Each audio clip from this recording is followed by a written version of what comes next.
And I just want to add to that Fox has just obtained an email that Leader McConnell sent to his colleagues, and it reads, I'm going to briefly share this with you. Colleagues, we should all plan to stay through this weekend if Senate Democrats follow through and are willing to shut down the government and the CHIP program because they have yet to conclude a deal on DACA.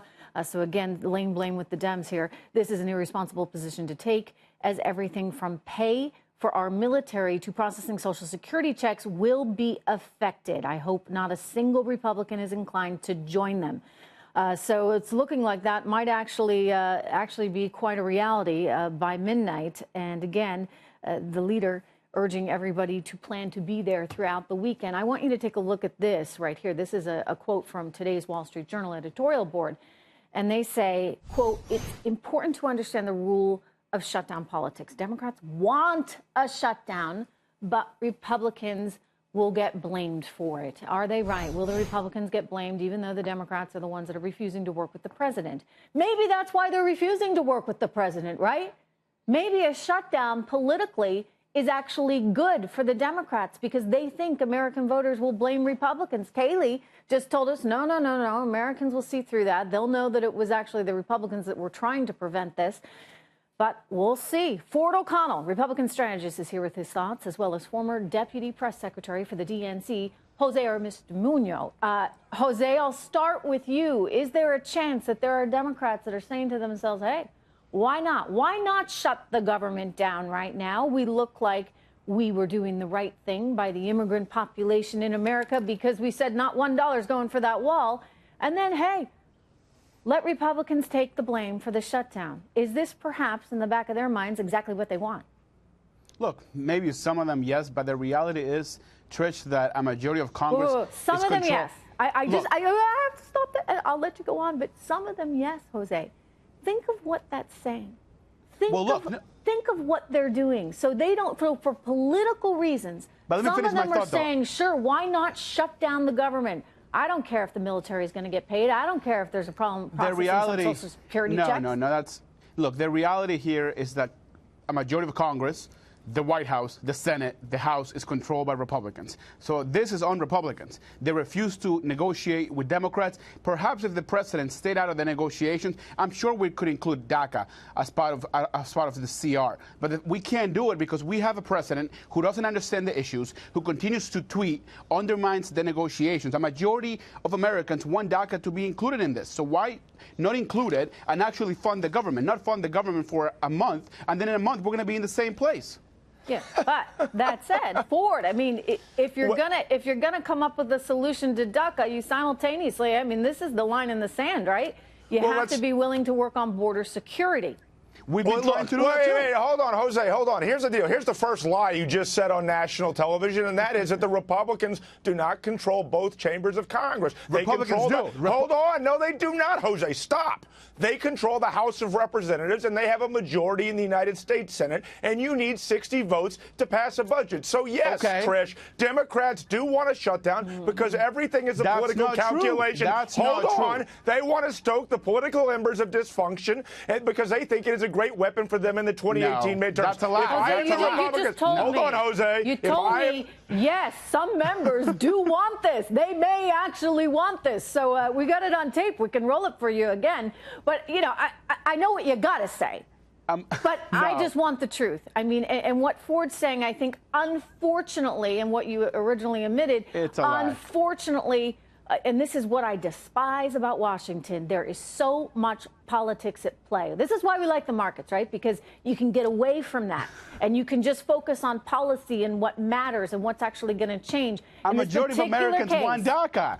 A majority of Americans, Trish, want DACA. They want DACA. And President Trump is the one that took it away. So guess what? We wouldn't be in this problem if he decided to not extend it. Jose, let's talk about Jose. No, it's not on us because here's the great DACA. It's on you. Here's the great DACA scam of 2018. 2018. The Democrats don't want a DACA fix without strings attached because they want future illegal groups to basically claim the exact same exemption and never fix the problem. And if we don't give it to them, hold on, and if we don't give it to them without strings attached, they're going to use it as a battering ram against us in the 2018 election. I just got to jump in and point out to the viewer that they're looking at a live picture there of the President of the United States coming off of Air Force One. He has just landed in Pittsburgh. He is going to that factory that has benefited from his tax reform plan, and we will be watching him there. We will be watching him there at the factory and taking his speech live. But back over to Ford for a moment, and then to you, Jose. I mean, the president's there in part to tout his tax reform plan. I mean, we've gotten a lot of good news. 26,000 on the Dow. Company after company after company coming out saying they're handing out bonuses. Apple investing $350 billion in the United States of America, creating 20,000 jobs and handing out bonuses. All of this is really good news. Walmart, the list goes on and on. So I just wonder, in this kind of good news, economic good news environment, do the Democrats have to push this? Have to push, by the way, the race card. That's what they keep using over and over and over again.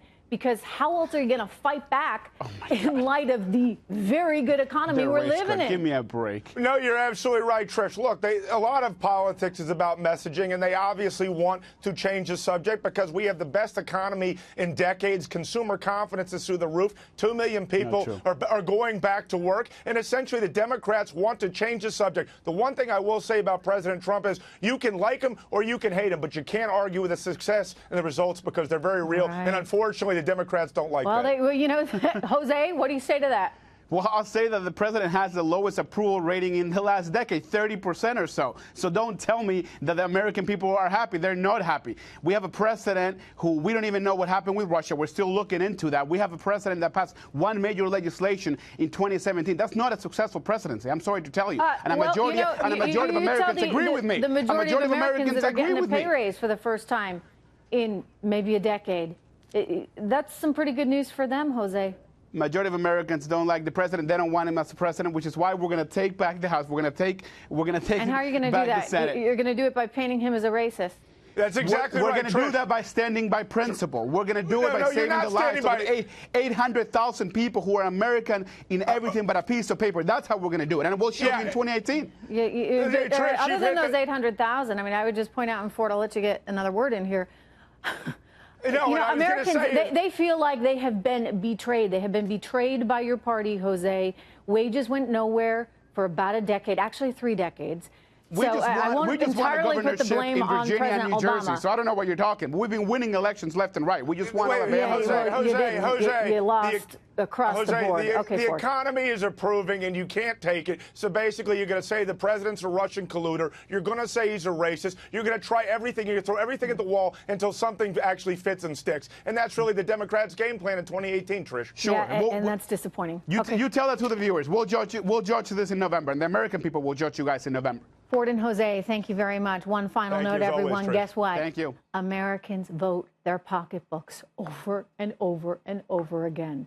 So even if they don't like them, if they're doing well, if our country's doing well, if the economy's doing well, if the markets are doing well, well, that's going to be tough for the Dems.